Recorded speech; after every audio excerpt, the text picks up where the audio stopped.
10. Nasihat Gus Bahar tentang kehidupan. Berikut ini kata-kata Gus Bahar yang penuh pesan kehidupan. Kata-kata bijak Gus Bahar ini bisa menjadi pengingat, sekaligus motivasi untuk siapa saja yang mencermatinya. Kowe nak randi duit, sak penat-penate urip terus merasa gak punya kenikmatan.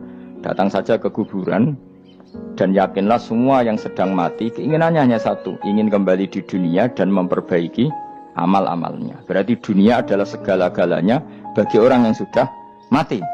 Ya, orang yang sudah mati itu cita-citanya satu, la'alli arji, semoga kita kembali ke dunia. Untuk apa? Untuk membenahi semua kesalahan yang pernah dilakukan zaman ini dunia. Terus kamu ingat, fa'ana fid dunya, ya Allah, alhamdulillah sekarang masih saya di dunia. Artinya saya punya satu kesempatan yang diinginkan semua orang yang sudah mati di seluruh dunia. Lalu malah wali anu surip malah kepengen nang mati, saking kakean kasus ini. Kamu jangan jadi orang yang mudah diombang-ambingkan oleh orang sekeliling kamu. Yaitu kamu mengatakan jika orang baik ke saya akan baik, jika orang buruk ke saya juga akan membalas buruk. Itu namanya Anda didikte.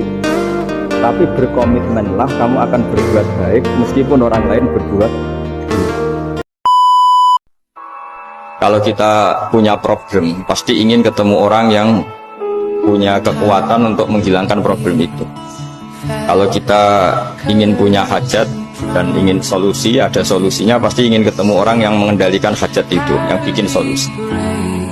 Jawabannya, siapapun makhluk itu pasti punya keterbatasan. Siapa yang tidak punya keterbatasan itu? Hanya Allah Subhanahu wa Ta'ala. Hingga ketika Nabi banyak problem, ketika ada banyak masalah, karena Rasulullah idza hazabahu amrun badara ila sholat. Nabi itu kalau sedang punya banyak masalah pasti cepat-cepat sholat.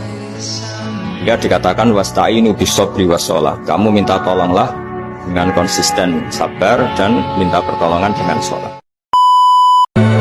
Kamu jangan sering melihat orang lain yang mungkin secara lahir dapat nikmat yang lebih tinggi timbang Anda. Kalau kamu gak bisa ngelola hati Anda bisa hasud, Anda bisa dengki. Paling tidak Anda bisa ada syukur. Mata kamu itu kamu batasin. Jangan melihat sesuatu yang potensi menjadikan Anda tidak syukur. Orang tuh kalau dirasani itu harusnya seneng, karena itu app kamu dibuka dan kamu menjadi tahu. Lau akhbaru kamu birun bi anna fi jubbatika akroban aw hayatan akun tataskuruhu. Kalau ada orang memberitahu saya bahwa di baju kamu ada kalajengking atau ada ular berbisa, kira-kira saya matur nuwun apa enggak? Harusnya matur nuwun, karena itu bahaya sekali kalau ada di tubuh saya.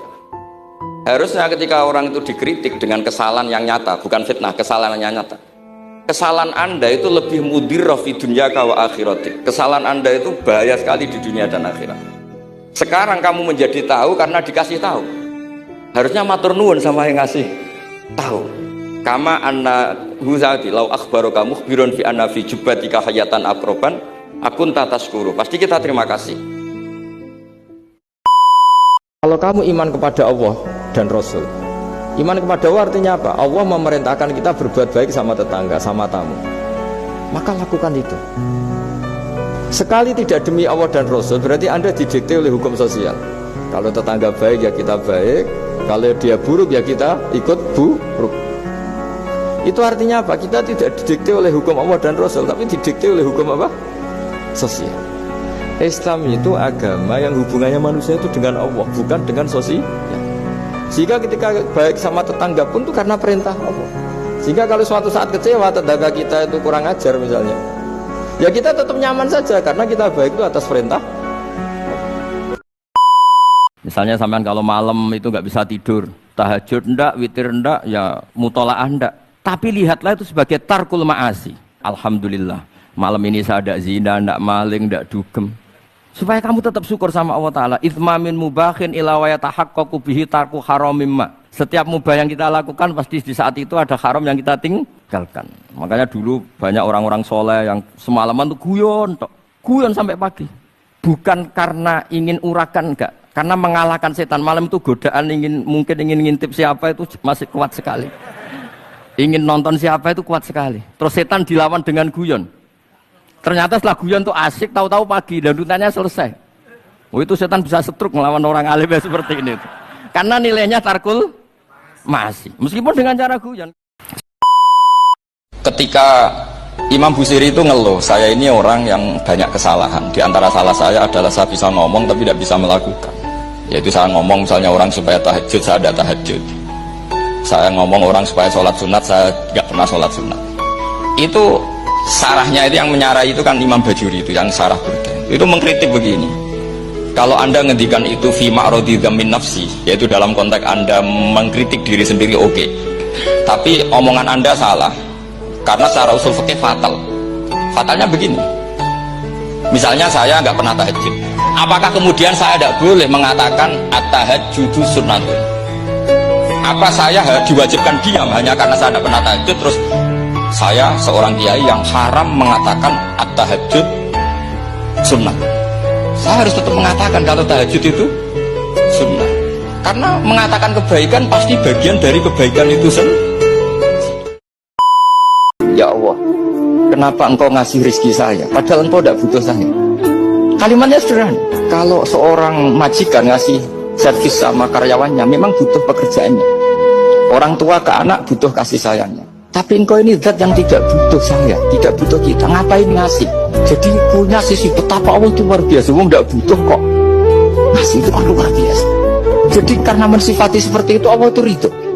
Itu luar biasa. Coba kalau dari awal kita menstatuskan diri kita biadillah, inna sholati wa nusuki wa mahyaya wa mamati. Tapi kamu salah status, mengatakan kehidupan adalah momen untuk mencari kesejahteraan, kehidupan adalah momen untuk cari karir. Kamu mensifati kehidupan secara salah, jika kamu terjebak nyari karir, nyari kaya. Coba kalau kamu pakai mazhabnya sufi, kehidupan adalah pemberian dari Allah untuk kembali kepada Allah. Kematian ya seperti itu, akhirnya ya santai saja. Pesan Gus Bah memang memiliki kekuatan yang mampu menyejukkan. Ini dapat menjadi motivasi bagi kita untuk hidup dengan bijak dan penuh syukur.